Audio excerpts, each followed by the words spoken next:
An oil embargo against Iran wouldn't just cause sky-high oil prices this summer. It might also lead to war.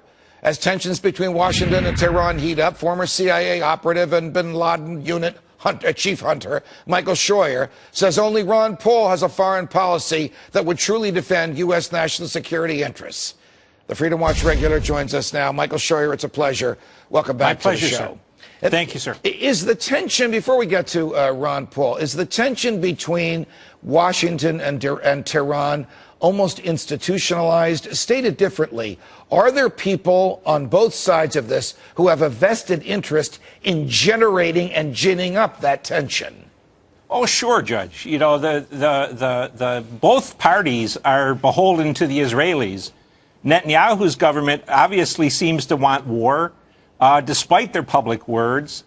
The military vendors, as you were talking to Mr. Williams, clearly want war. And, you know, listen to Mr. Crystal and Mr. Krauthammer. They're dying for war. We're surrounded by people who want war in Iran. They want war in Syria. They had their little war in Libya. And the Congress has never voted on any of these things. Why is it that or strike that, how is it that the policies of Congressman Paul would prevent war or assure us that the only wars that we fought are ones that we must fight for our own national security? Well, Dr. Paul is not in the business of saving the world. He sees very clearly that the founders intended the president to be concerned with enforcing laws in the United States for the best interests of Americans.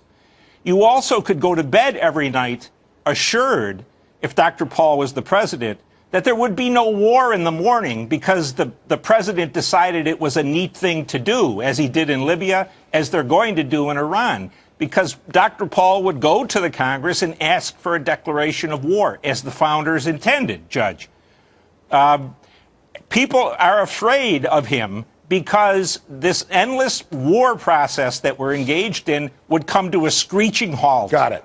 Got it. Michael, yesterday, Freedom Watch revealed what the mainstream media is not, and that is a report that apparently Israeli Mossad, the Israeli intelligence, sent their agents to mimic, to impersonate CIA agents as they hired people in Pakistan to kill people in Iran.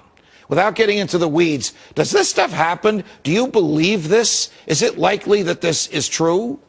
Absolutely, Judge. The Israelis and the Mossad do whatever they want to do using American cover. They really don't care about U.S. interests because they know they have so many people in this country who will protect them. If the president says no and he won't let them do it, the Israelis will go to their various operatives in the Congress, and the Congress will put pressure on the president to do it. And, you know, who's going to raise it? You know, the New York Times and the Washington Post are not going to make a big to-do about this because they're beholden to the Israelis. Got it. Michael Scheuer, always a pleasure. Thanks for joining us. Thank you.